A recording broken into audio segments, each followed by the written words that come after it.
శాంతి మంత్రాన్ని మనం 3 సార్లు ఉచ్చరిస్తాం. ఓం శాంతి, ఓం శాంతి, ఓం శాంతి. 3 సార్లు ఈ మంత్రాన్ని ఉచ్చరించడంలోని ఆంతర్యం ఏమిటో పరిశీలిద్దాం. మనిషికి కలిగేటువంటి త్రివిధ తాపాలు ఉపశమింపచేసేందుకు శాంతి మంత్రాల చివర ఓం శాంతి, ఓం శాంతి, ఓం శాంతి అనేటువంటి శాంతి ఘోష చేస్తుంటాం. అసలు త్రివిధ తాపాలు అంటే ఏమిటి? 1.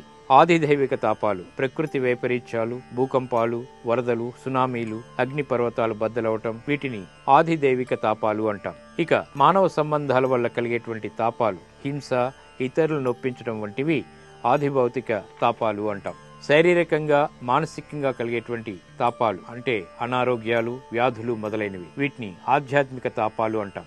ఈ రకంగా 3 రకాలైనటువంటి తాపాలని మనం దూరం చేసుకునేటందుకు శాంతి మంత్రాన్ని 3 సార్లు ఉచ్చరిస్తాం. మన ఉపనిషత్తుల్లో, ఇతర గ్రంథాల్లో విశ్వ కళ్యాణాన్ని కాంక్షించేటువంటి మంత్రాలు, శ్లోకాలు లెక్కలేనని ఉన్నాయి. వాటి అర్థాలు గమనిస్తే హిందూ ధర్మం ఎంత మహోన్నతమైందో తెలుస్తుంది.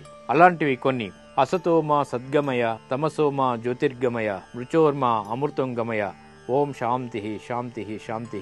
అసత్యం నుండి సత్యంలోకి, తపస్సు నుండి వెలుగులోకి, మృత్యువు నుండి అమృతత్వంలోకి నన్ను తీసుకుపో అని దీని అర్థం. అలాగే సహనాభవతు సహనో భునక్తు సహవీర్యం కరవావహై తేజస్వినావధీతమస్తు మా విద్విషావహై ఓం శాంతి శాంతి శాంతి అని మనం ప్రతిరోజు కూడా శాంతి మంత్రాన్ని ఉచ్చరిస్తాం. ఈ శాంతి మంత్రాన్ని ఉచ్చరించడం ద్వారా ఈ త్రివిధ తాపాలు కూడా దూరం అవుతాయి, మానసిక ప్రశాంతత, ఏకాగ్రత లభ్యమవుతాయి. తద్వారా ఉత్తమమైనటువంటి జ్ఞానం లభిస్తుంది.